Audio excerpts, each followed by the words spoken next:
మేము 2014-15లో బాధ్యతలు స్వీకరించిన నాడు కానీ ఈరోజు కానీ మీరు చూస్తే రాష్ట్ర ఆదాయం ఎట్లా పెరిగిందో అదెందుకు చెప్పవు?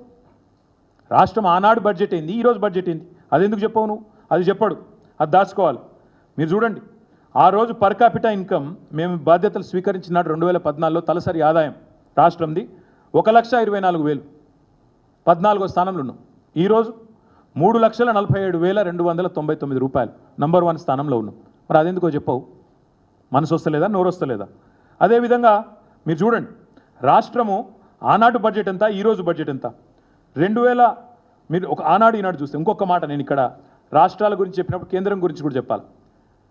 పంజాబ్ 44% ఉంటే డెట్ జిఎస్డిపి, హిమాచల్ 42% ఉంటే, రాజస్థాన్ 36 ఉంటే, తెలంగాణ 27% ఉంటే, కేంద్రం యొక్క డెట్ జీడిపి రేషియో 56%. మరి దేశం మొత్తం కూడా దివాలా అయిపోయిందా? దేశం మొత్తం అప్పుల పాలైపోయింది. మీరు మోడీ గారు కలిసి నాశనం చేసిండ్రా? కాంగ్రెస్ వాళ్ళు, బీజేపీ వాళ్ళు, మేమైతే పరిపాలించలేదు కదా దేశాన్ని. మరి ఈ రకమైన మాటలు మాట్లాడడం ఎంతవరకు సమంజసం? అదేవిధంగా మరి తెలంగాణ గత 10 ఏళ్లలో దేశానికి ఎంత కాంట్రిబ్యూట్ చేసింది ఎందుకు చెప్పవు? ఆనాడు మేము అధికారంలోకి వచ్చినాడు 4% ఉండే దేశ జీడిపికి తెలంగాణ కాంట్రిబ్యూషన్.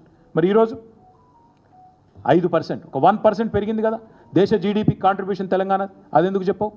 ఆ రోజు బడ్జెట్ కేవలం 46,000 కోట్లు, రెవెన్యూ, తెలంగాణ రెవెన్యూ 46,000 కోట్లు, ఈరోజు 1,60,000 కోట్లు.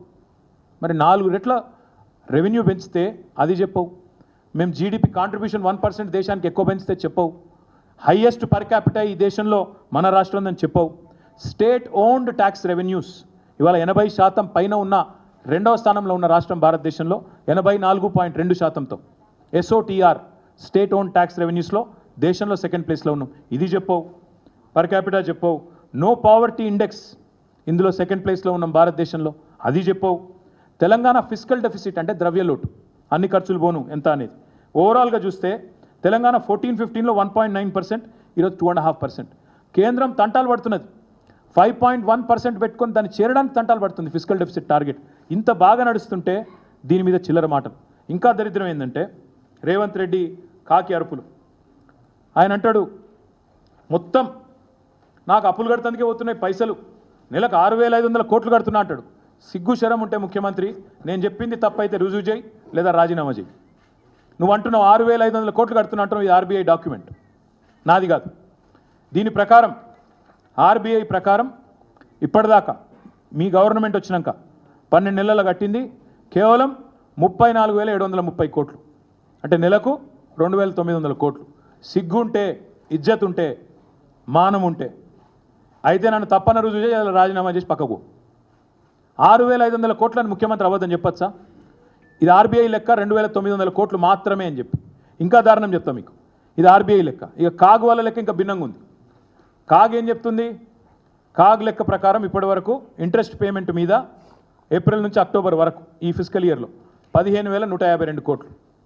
ఈ ఆర్థిక సంవత్సరంలో ఏప్రిల్ నుంచి అక్టోబర్ దాకా అంటే నెలకు 2,164 crores.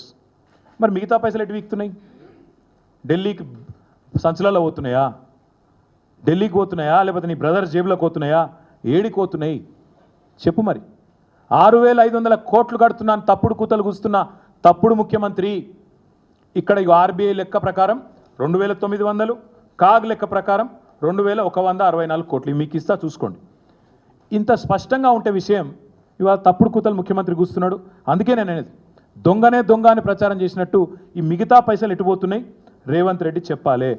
ఇంకొక మాట, మేము ఉమ్మడి రాష్ట్రంలో, మేము కాదు మాకంటే ముందు 1956 నుంచి 2014 వరకు మొత్తం 2 ప్రభుత్వాలు చేసిన అప్పు 72,658 కోట్లు, మొత్తం అన్ని ప్రభుత్వాలు. కానీ రేవంత్ రెడ్డి ఒకటే సంవత్సరంలో అవన్నీ దాటిపోయింది. ఒకటే సంవత్సరంలో రేవంత్ రెడ్డి గారు చేసిన అప్పు ఎంత అంటే, ఇది నా లెక్క కాదు, ఇది కూడా ఆర్బీఐ లెక్క. ఇది ఇంకా ఘోరం ఏంటంటే సెప్టెంబర్ దాకానే, ఆగస్టు దాకానే ఉంది, తర్వాత దాచేసిండ్రు, బయటికి రాణిస్తలేరు వివరాలు. అప్పటికే 85,000 కోట్ల అప్పు అయింది రాష్ట్రం. ఆగస్టు వరకే 85,000 కోట్ల అప్పు. కార్పొరేషన్లు, ఎఫ్ఆర్బిఎం మొత్తం తీస్తే 85,000. ఆగస్టు తర్వాత సెప్టెంబరు, అక్టోబరు, నవంబరు, ఇప్పుడు డిసెంబర్లో ఉన్నాం. గత 3 నెలలు కూడా కలిపితే మనం దాటిపోయినాం ఎప్పుడో 1,00,000 కోట్లు. అంటే 56 నుంచి 2014 వరకు ఎంతైతే అప్పు జరిగిందో అంతకంటే ఎక్కువ ఒక సంవత్సరంలో చేసిన గనుడు ఇగో రేవంత్ రెడ్డి కాంగ్రెస్ ప్రభుత్వం. ఇది నా లెక్క కాదు, ఆర్బీఐ లెక్క, మీరు చూసుకోవచ్చు. ఎన్ని రూపాయలు తెచ్చినట్టు ఇగో టెస్కాప్కు 5,000 కోట్లు. ఇట్లా రకరకాలు కార్పొరేషన్ల పేరిట, గవర్నమెంట్ల పేరిట లోన్లు తీసుకురావడమే కాకుండా, నేను ఇంకొకటి గమ్మత్ ఏంటంటే చాలా ఆశ్చర్యం, మాకు విచిత్రం అనిపించేది. మరి బడ్జెట్ లెక్కల ప్రకారమేమో, మీ లెక్కలే ప్రకారమేమో ఒకలాగుంది, కాగ్ లెక్కలు ఒకలాగున్నాయి, ఆర్బీఐ లెక్కలు ఇంకోలాగున్నాయి, నువ్వు బయట వాగే చెత్తవాగుడేమో ఇంకోలాగుంది. ప్రజలు నిజంగా ఏది నిజమని నమ్మాలి అసలు? ముఖ్యమంత్రి కనీసం తెలుసా? లేదా కావాలని డిప్యూటీ సీఎం ఏమైనా తప్పుదోవ పట్టిస్తున్నాడా? వాళ్ళకు చక్కగా లేక ఒకళ్ళ పదవి కోసం ఒకళ్ళ కోసం ఏమన్నా ఆగమాగం అవుతుండ్రా? మరి ముఖ్యమంత్రి సమాధానం చెప్తాడా, డిప్యూటీ సీఎం సమాధానం చెప్తాడా? ఇది ఖచ్చితంగా రాష్ట్ర ప్రజలకు వివరాలు తెలియాలి. 6,500 కోట్లు నేను గడుతున్న నెలకనే తప్పుడు మాట ఏదైతున్నదో దీనికి సమాధానం తప్పకుండా ముఖ్యమంత్రి చెప్పాలి.